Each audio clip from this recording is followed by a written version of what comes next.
Buenos días a todos, un gusto verlos. Les coloco por ahí ahorita el forms para que lo vayan llenando con el estado de asistencia. ¿Ok? Voy a dar unos 2 minutitos para que podamos llenarlo.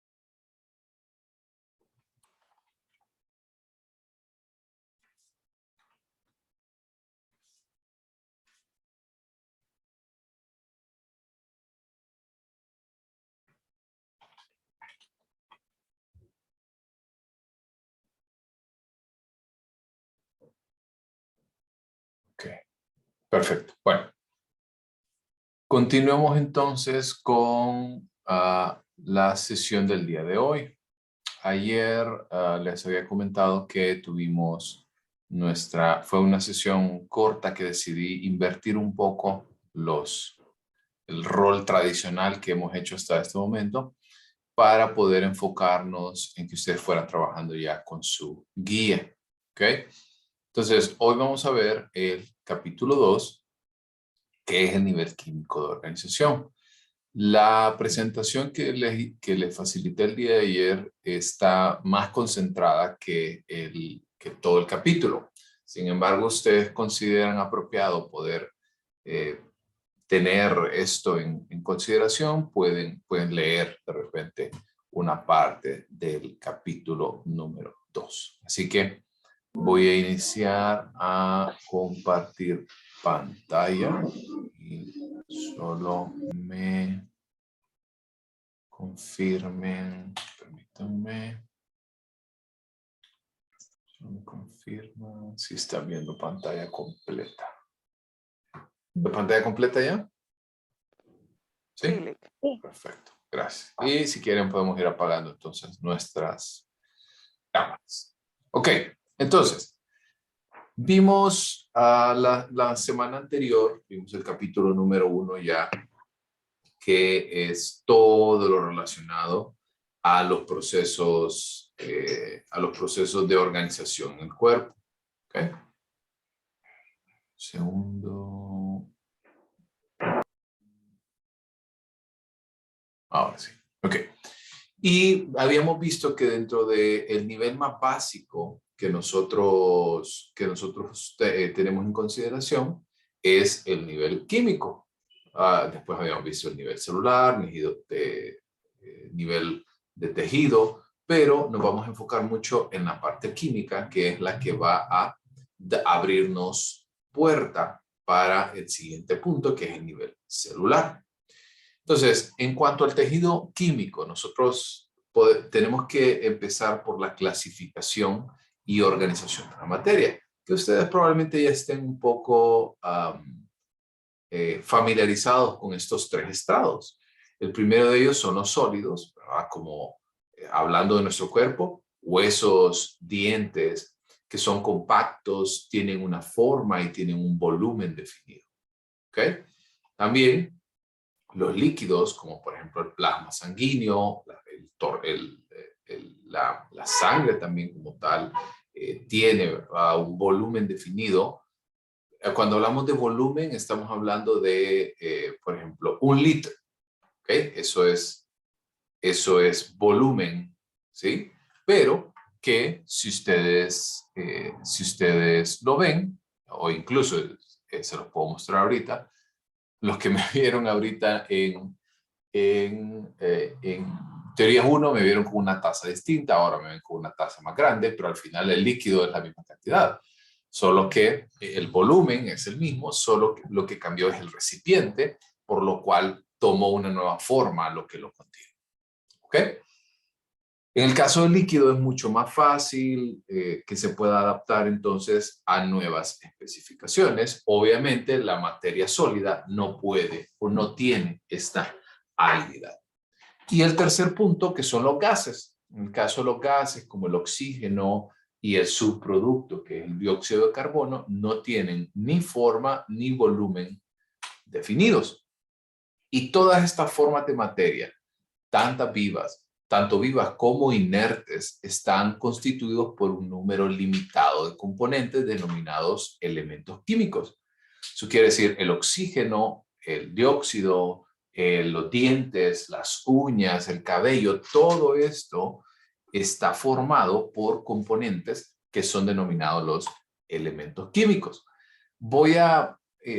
Este cuadro que ustedes ven por acá lo vamos a ver rápidamente porque quiero que ustedes lo puedan observar, sobre todo los elementos mayores, como es el oxígeno, el carbono, el hidrógeno y el nitrógeno en menor grado, pero que están presentes entonces para formar muchas de las estructuras importantes en nuestro cuerpo. Los elementos químicos, solo voy a tocar los mayores, los menores se los dejo para que lo puedan observar, pero no son de tanta relevancia para la clase del día de hoy. Como por ejemplo el oxígeno, si ya vimos la pasada que nosotros tenemos una gran cantidad de agua en nuestro cuerpo, el oxígeno forma parte de esos estados líquidos. Y el oxígeno también forma muchas otras moléculas orgánicas que pueden llegar a tener carbono, también es utilizado para poder almacenar energía química, entre otras cosas. El carbono, por otra parte, nos ayuda a poder establecer los esqueletos de las cadenas y anillos de todas las moléculas orgánicas, como por ejemplo, ¿sí? Nosotros estamos viendo aquí un átomo y ese átomo tiene como un límite, ¿sí? Como una delimitación, como la piel nuestra. En el caso de los elementos químicos, son formados por el carbono. También este tipo de información, en el caso de los hidratos de carbono o carbohidratos, que son muy importantes en todo el tema de alimentación, el carbono nos ayuda en el procesamiento de estos alimentos, de los lípidos, de proteínas y sobre todo también tienen una parte importante en la formación de los ácidos nucleicos, como el DNA y el RNA, que lo vamos a ver más adelante. El hidrógeno también es un componente de agua importantísimo y en el caso de la forma ionizada, que ustedes ven por ahí, H+, recordando ionizada es que está inestable ese átomo porque tiene más electrones o protones. Esto va a ayudarnos a tornar más ácidos los líquidos corporales, que también lo vamos a ver más adelante. Creo que todos han escuchado acerca del pH y el pH es un elemento importante de alcalinidad y hay algunos pH que son conocidos como pH básicos y algunos como pH ácidos. También lo vamos a ver más adelante. Y el nitrógeno, que es es el último elemento mayor presente en nuestro cuerpo, que compone y nos ayuda a estructurar muchos de los ácidos nucleicos, DNA, RNA y algunas proteínas. ¿Ok? También vemos otros elementos menores como el calcio, fósforo, potasio, azufre, sodio, cloro, magnesio, hierro y algunos oligoelementos que constituyen partes específicas y funciones puntuales. No quiere decir que sean menos importantes, sin embargo se encuentran en menor grado en nuestro cuerpo. Esto nos lleva también al siguiente punto, que son que es la unidad más básica, que es el átomo. En el caso del átomo, es la unidad más pequeña de toda la materia. ¿Ok? No hay otro elemento más pequeño que el átomo en la existencia, o por lo menos dentro de lo que se ha descubierto en todo el universo. Y es importante que ustedes entiendan que estos átomos van a estar, hay dos teorías que hay un modelo, el modelo de la nube de electrones, que es el que ustedes ven en la imagen, el modelo A, y también tenemos el modelo de capas de electrones. El modelo de capas de electrones para nuestro propósito es mucho más fácil de poder verlo y también a nivel general es más aceptado en la comunidad científica. Conste, ambas son teorías aceptadas, pero tiene como un poco más de fama, digamos, el modelo de capas. ¿Ya habían visto el modelo de capas alguna vez? Así como se ve el átomo. Sí. Sí, Sí, ¿verdad? yo sí. Lo estoy llevando a clases de química. Ok. Vamos a ver por acá. En el caso del átomo hay tres estructuras importantes que lo forman, que son los protones y neutrones, que para efectos de la imagen, los protones son rojos, los neutrones son azules. Ambos, tanto los protones como los neutrones, están en el núcleo, o sea, en la parte central del átomo. ¿Ok? Que están entonces en esta parte. Y los electrones son los que están en las capas, ¿sí? Que son estos que ustedes ven alrededor del núcleo. Recordando que en el caso de los protones y los protones tienen carga positiva, los neutrones no tienen carga y los electrones tienen carga negativa.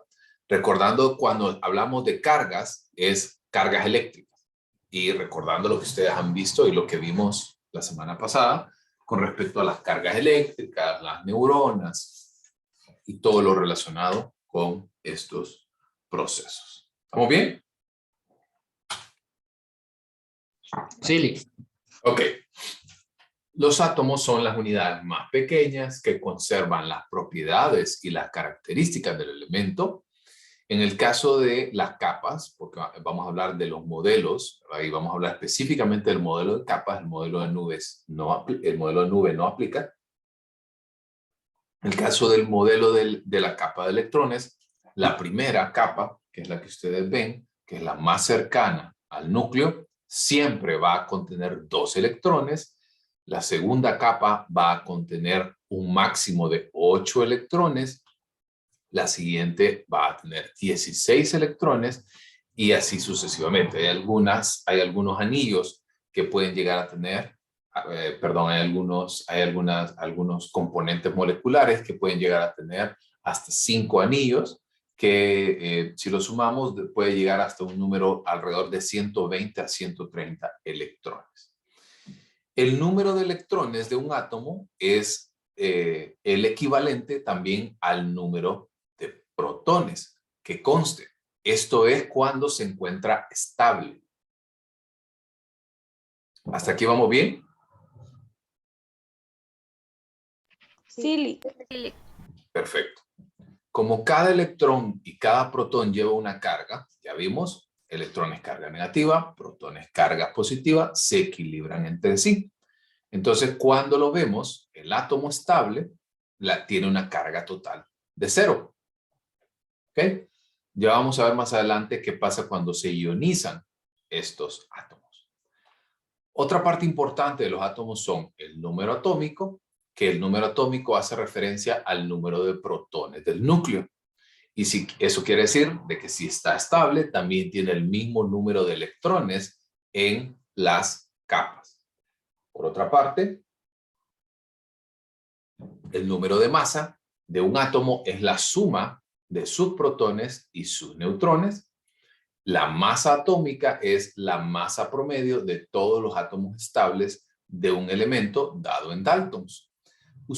Daltons es como la medida, digamos, como libras, por así decirlo. Por lo general, la masa atómica de un elemento es muy parecida y es muy cercana al número de masa de su isótopo más abundante. ¿Ok? Con esto en consideración, veamos los siguientes ejemplos. Por ejemplo, hidrógeno, que es el que tiene la menor cantidad de protones y neutrones. Su número atómico es 1. Eso quiere decir que hay un protón y un electrón. ¿Vamos bien? En el caso de la segunda capa de electrones para nuestro ejemplo que ustedes ven por acá. Su número atómico de carbono es 6 porque tiene 6 protones, 6 neutrones. Su número de masa, que aquí es donde cambia un poquito, el número de masa es la suma de protones y neutrones. Eso quiere decir, si sumo 6 y 6, puede darme 12 si está estable o 13 si está inestable. Eso quiere decir 13 si está entonces ionizado. Otro ejemplo, el nitrógeno. Su número atómico es 7. Su número de masa es 14 si está estable, 15 si no está estable. ¿Vamos bien? Y en el caso de la masa atómica, no lo vamos a ver, así que no le voy a dedicar realmente mayor tiempo, pero sí quiero que ustedes se puedan fijar que cuando nosotros tenemos una masa atómica, hace referencia al peso de esa estructura. Así que, y ese dato, como por ejemplo en el caso de nitrógeno, que es 14,01, va a ser equivalente a 14 daltons. De nuevo, no voy a entrar a mucho detalle porque no interesa tanto el tema de masa atómica, pero sí importa el número atómico y el número de masa. ¿Estamos bien? Por favor, si sienten que voy un poco rápido, me paran.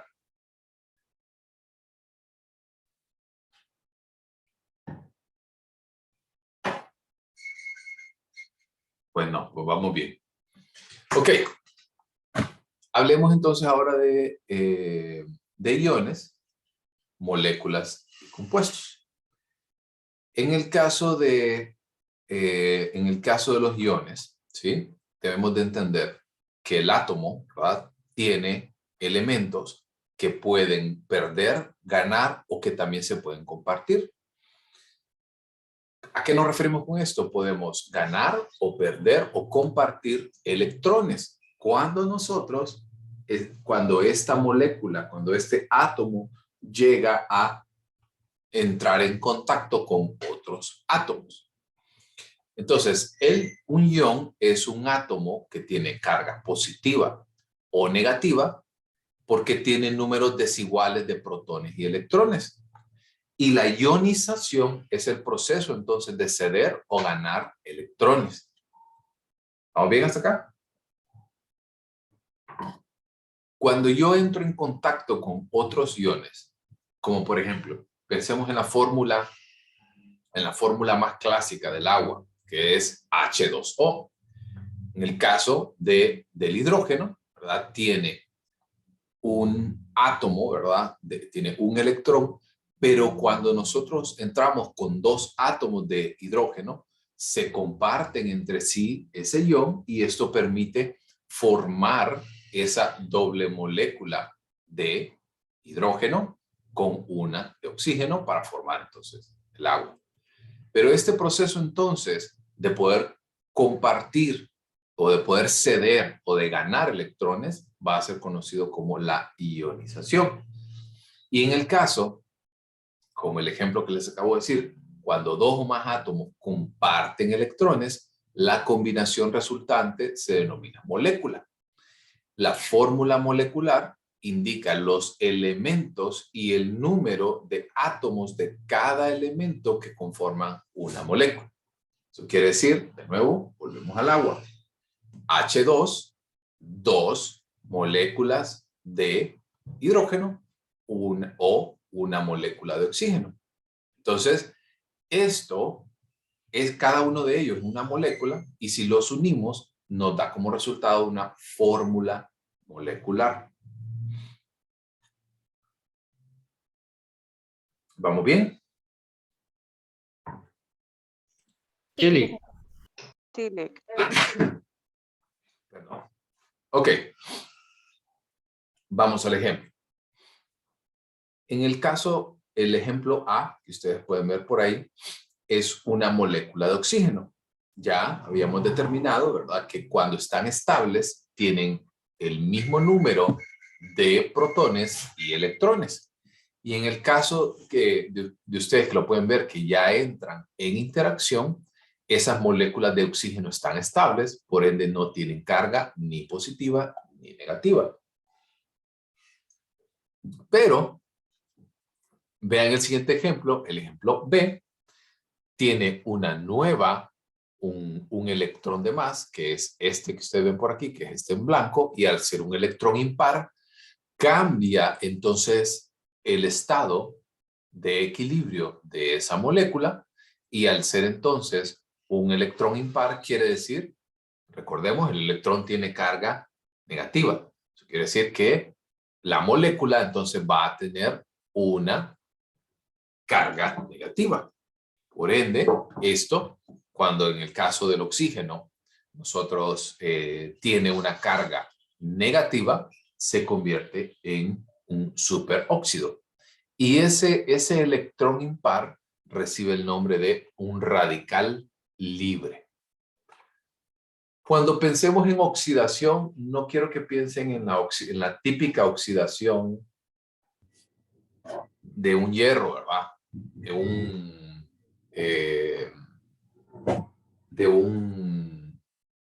¿Cómo le digo? De un fierro viejo ahí en su garaje que ya tiene óxido. Sí es oxidación, pero ocurre también en nuestro cuerpo, en los procesos oxidativos. Creo que todo el mundo ha escuchado acerca de medicamentos antioxidantes o que hay ciertos alimentos que son ricos en antioxidantes. Y la oxidación es como un proceso, para poder ser muy sencillo, un proceso de envejecimiento de las células. Y lo que nosotros queremos revertir es y tratar de mantener lo más joven posible esas células o los átomos que estamos buscando en particular. Ahora bien, un compuesto es una sustancia que contiene átomos de dos o más elementos diferentes. De nuevo, el agua entonces es un compuesto. Cuando nosotros vemos H2, o sea, los dos átomos unidos, eso es una molécula.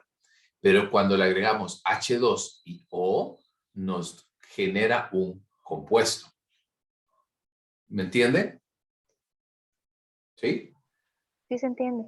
Perfecto. Como por ejemplo la sal, es un compuesto importante.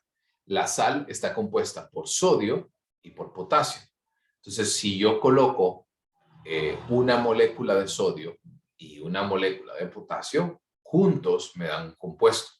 Pero si lo veo por separado, es una molécula cada uno. También, como les había dicho, el radical libre es el átomo, o en algunos casos puede haber más de un átomo, con electrones impares en su capa más externa. Ahora bien, ya hemos hablado de átomos, hemos hablado de electrones, hemos hablado de todo esto. Pero ¿qué pasa entonces? Todo esto está bonito, ya me perdí un poquito, pero ¿para qué sirve entender esto? Entonces, aquí es donde vienen los enlaces químicos y cómo empiezan a formarse las distintas estructuras en el cuerpo. Debemos de ver primero que los enlaces químicos son aquellas fuerzas que mantienen juntos los átomos en una molécula o en un compuesto. Estos enlaces químicos tienen la probabilidad de que un átomo forme un enlace con otro átomo dependiendo del número de electrones de su capa más externa, que también es denominada como su capa de valencia. ¿Recuerdan esto? Capa de valencia, la capa más externa, donde ustedes, donde van a interactuar entonces los distintos átomos. Entonces, es importante que usted, ¿por qué les hablé de la capa, del modelo de capas de electrones? Porque todas las estructuras y todos los átomos tienen una manera de distribución de electrones. Recuerden, en la primera capa tenemos 2, en la segunda capa 8, en la tercera 16 y así sucesivamente. Entonces, estos procesos de organización y de distribución dependen de la clase del enlace químico que se forma. Porque hay 3 tipos de enlaces, los cuales son enlaces iónicos, enlaces covalentes y enlaces de hidrógeno. Vamos a ver cada uno de ellos.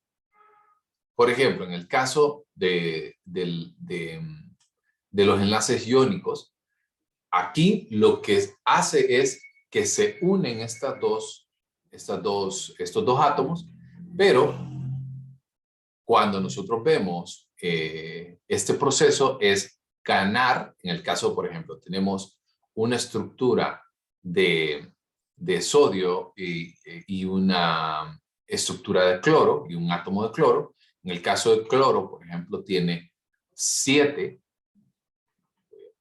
Voy a regresar aquí porque aquí. Ok, quiero mostrar los dos. En el caso del sodio, por ejemplo, vean que en el caso del sodio tenemos un número atómico de 11, eso quiere decir que tiene 11 electrones, y si tenemos 11 electrones hay 2 en su primera capa, luego hay 8 en su segunda capa, y en la tercera capa solamente hay 1 entonces. Y en el caso del cloro, por ejemplo, tiene un número atómico de 17. En el caso de esto, tenemos de igual manera 2 en su capa, en su primera capa, 8 en su segunda y 7 en su tercer capa. Eso quiere decir que cuando nosotros tenemos esa interacción, es más probable que el sodio, ¿verdad?, done este electrón que tiene aquí en su capa de valencia para completar entonces el tercer hilo de la capa de valencia, la tercera capa de cloro. Y ahí es cuando nosotros obtenemos componentes como los que estamos viendo en este momento.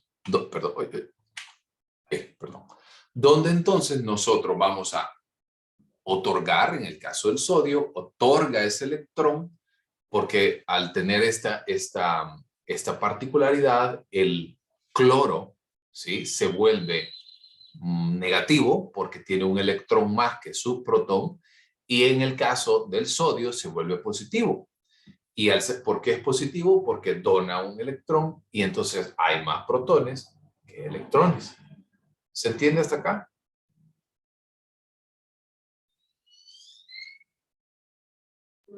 Sí. Y esto Sí. entonces nos ayuda a formar un cloruro de sodio, que es la sal de mesa. ¿Estamos bien? Entonces, los iones de carga positiva y negativa generalmente se van a atraer. Y esta fuerza de atracción que los mantiene juntos con cargas opuestas, ese es un enlace iónico. El enlace iónico es donde hay pérdida y ganancia de electrones. Una molécula lo pierde, otra molécula lo gana. ¿Estamos bien? ¿Claros hasta acá? Sí. Ok, no voy a entrar con los otros enlaces, porque en el caso del enlace covalente, lo único que quiero que ustedes aprendan es que el enlace covalente es compartir estos electrones. Y en el caso de los enlaces de puentes de hidrógeno, es la aparición. Ya vimos que el hidrógeno es la molécula más pequeña que hay, solamente tiene un electrón, es la aparición de una molécula de hidrógeno para poder, como bien lo dice su nombre, hidrogenizar este compuesto y entonces darle una nueva carga, ya sea positiva o negativa. Quería enfocarme más en los enlaces iónicos. ¿Vamos bien? ¿Todos claros? ¿Dudas? Quiero hacer una pausa aquí considerable para saber si hasta aquí vamos bien. Quiero oírlos a todos ahí con un resonante silly. Silly. Sí, vamos bien. Ok. Yo sé como, Nimai, sé que los estoy llevando otra vez a química. Yo estoy un poquito trabado con los enlaces. Con Los enlaces. iónicos.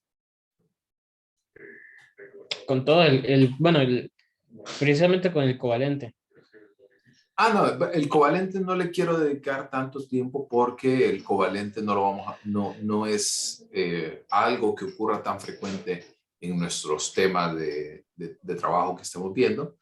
El covalente lo que hace es que, por ejemplo, creo que aquí tengo un ejemplo de enlace. Ok, en este caso, por ejemplo, esa molécula de oxígeno que ustedes ven por ahí, tiene, atrás, ahí, el oxígeno tiene un número atómico de 8. O sea, tiene 8 electrones. 2 en su primera capa, 6 en su capa de valencia.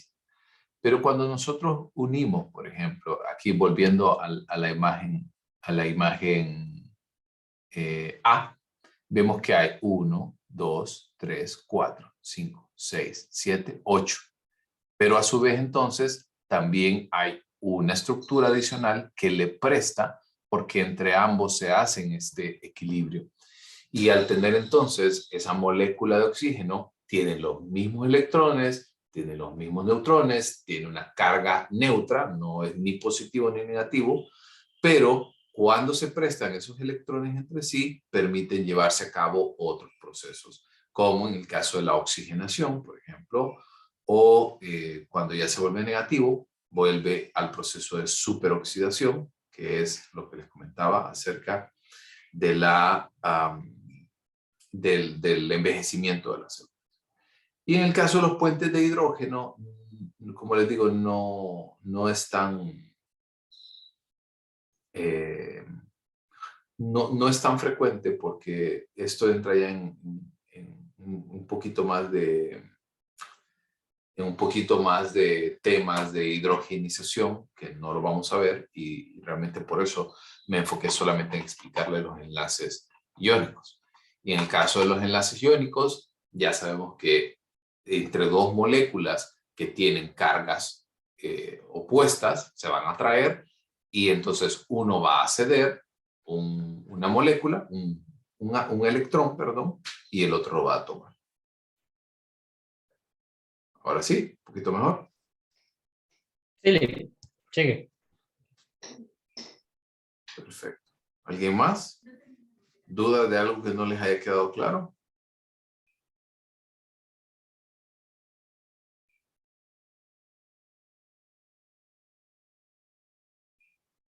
Ok. Entonces ahora vamos a entrar al siguiente punto, que son los compuestos. Hay dos clasificaciones. El primer compuesto, que es el compuesto inorgánico, y en el caso de los compuestos orgánicos. Primero voy con el inorgánico porque son menos frecuentes. Y este tipo de compuestos, los inorgánicos específicamente, son los que carecen de carbono. Recuerden que habíamos hablado, el carbono es muy importante porque nos permite darle estructura a estas moléculas. Y al ser un compuesto inorgánico y carecer del átomo de carbono, las estructuras son bastante simples, como ustedes lo pueden ver. A ver, ese ejemplo que tengo ahí, ¿qué es? Ese compuesto que tengo por ahí. H2O. Agua, exactamente. Entonces, como ustedes pueden ver, no está presente el carbono y por ende las estructuras son un poco más sencillas, más simples. Este es como el ejemplo clásico. Pero también las moléculas tienen solo unos pocos átomos y no pueden ser utilizadas por las células para realizar funciones biológicas complicadas. Como por ejemplo, el agua es un componente importante para la construcción, por ejemplo, del tejido muscular. Pero cuando las materias que nosotros necesitamos realmente para poder entender el tema de la formación de tejido, necesitamos otros componentes estructurales como proteína, como grasas, entre otras cosas. ¿Sí? ¿Se entiende? Esa es una de las distinciones más importantes. que el compuesto inorgánico es estructuralmente más simple, no se puede utilizar para funciones biológicas tan complejas como construcción muscular, como los procesos de degradación de alimentación o los procesos como lo relacionado con el metabolismo. En el caso del agua, como ustedes bien saben, es importantísima para poder hacer el análisis de este proceso y poder participar en otros procesos un poco más complejos, pero vamos a darnos cuenta que realmente no es tan compleja esta molécula. Incluso vamos a ver más adelante también el por qué es tan importante el agua presente en muchos procesos, pero no solo el agua realmente puede formar este tipo de funciones biológicas más complejas. En el caso de los compuestos inorgánicos, generalmente son agua, sales, ácidos y bases. Los ácidos y bases, vamos a verlo también un poquito más adelante, son aquellos que le van a dar una alcalinidad, van a cambiar un poco la carga de los procesos. Van a volverlo positivo o van a volverlo negativo. Y estos compuestos inorgánicos generalmente tienen enlaces iónicos o enlaces covalentes. O sea, estos enlaces usualmente están asociados con pérdida y ganancia de electrones o con compartir electrones. El agua representa realmente entre el 55 al 60% de la masa corporal total de un adulto. Y los demás, las sales, los ácidos, las bases, realmente en conjunto puede ser apenas un 1 o 2% de esa suma total de nuestro cuerpo. Los ejemplos de compuestos inorgánicos que sí quizás pueden contener algún tipo de carbono son, por ejemplo, el dióxido de carbono, pero sabemos que es un desecho y por ende no se puede utilizar como un proceso para construir, por ejemplo, tejido muscular o tejido epitelial, pues no se puede utilizar. En el caso también del ion bicarbonato, que es literalmente bicarbonato, que son sales ácidas que pueden realmente son utilizados para los procesos de acidosis y alcalosis del pH, pero que al final son un desecho. O también el ácido carbónico, que también está relacionado con los procesos de alcalinización de estos procesos. También pueden, por ejemplo, el ácido carbónico puede detectar algunos minerales y puede ayudar a descomponerlos, pero como les digo, no cumplen la función como los compuestos orgánicos, que sí pueden formar tejido epitelial, conectivo, nervioso, entre otras cosas. ¿Hasta aquí estamos bien? Sí, Lick. Ok. Por otra parte, a ver, ok. Vamos a ver esta última diapositiva para poder ir cerrando. Entonces, por otra parte, los compuestos orgánicos siempre contienen carbono. En el caso de los compuestos orgánicos, tienen carbono siempre, generalmente tienen hidrógeno y casi siempre son enlaces covalentes. Eso quiere decir que al ser enlaces covalentes hay o se comparte, ¿sí?, estas estructuras. Como por ejemplo, en el caso del elemento que ustedes ven por acá, el primero que ven por aquí, ¿sí?, de componente orgánico, es por ejemplo, es una molécula, es un compuesto de etano, y este es generalmente un elemento gaseoso que nos puede ayudar en procesos de formación de la solubilidad y lo relacionado también con los procesos de temperatura y regulación.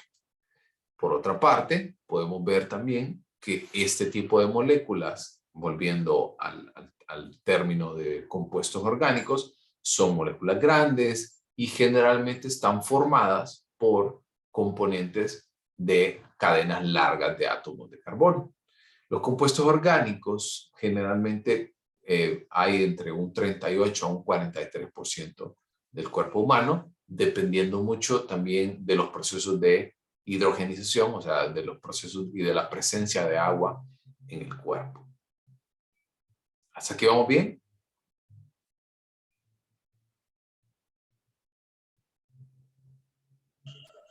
Sí, Sí.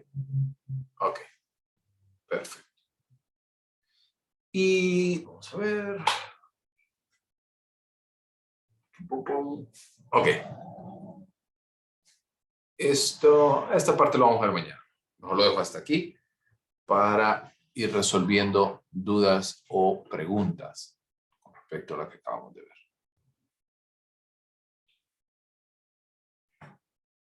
¿Dudas? ¿Todo bien? Creo que me van a estar odiando por un segundo de estar hablando otra vez de hidratos de carbono y de esto y de aquello. Y usted me va a decir, Dios mío, psicología me dijeron que era fácil.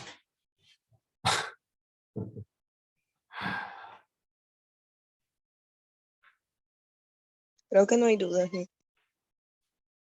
¿Todo bien?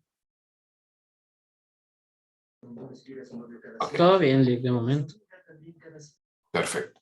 Ok, entonces, licenciado, sí, disculpe, adelante. esta es una pregunta con respecto al trabajo, la tarea que dejó. Ujú, ujú. La guía solo vamos a responder con las diapositivas. Sí, si a algo no les queda como muy claro, pueden irse a su libro también. Ok, gracias. Listo. Lick, Adelante. una duda. Yo ayer no pude entrar porque me tocó ir al hospital con mis hijos. Entonces medio me di cuenta por los mensajes del chat. Igual yo tengo la constancia médica donde dice que yo estuve en el hospital por si se ocupa. Quería ver si me podía refrescar ya de sus propias palabras cómo es la tarea. Solo es una guía. Esa guía se las envié ayer al correo electrónico y también les envié la presentación que ustedes están viendo porque van a ir contestando. Cuando nosotros terminemos de ver este tema, que yo creo que va a ser más o menos esta semana o a mediados de la otra semana, van a hacer la entrega en el campus. ¿Ok? ¿Todo bien?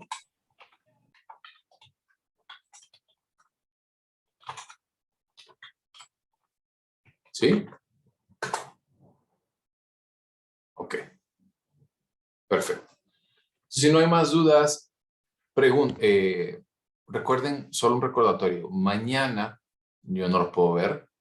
¿Sí? Mañana tienen libre. Mañana pueden ir a aprovechar y hacer lo que quieran. Se levantan tarde. Incluso hasta los de teorías les quedó bien porque mañana no tienen clases conmigo. Así que les salió todo en línea.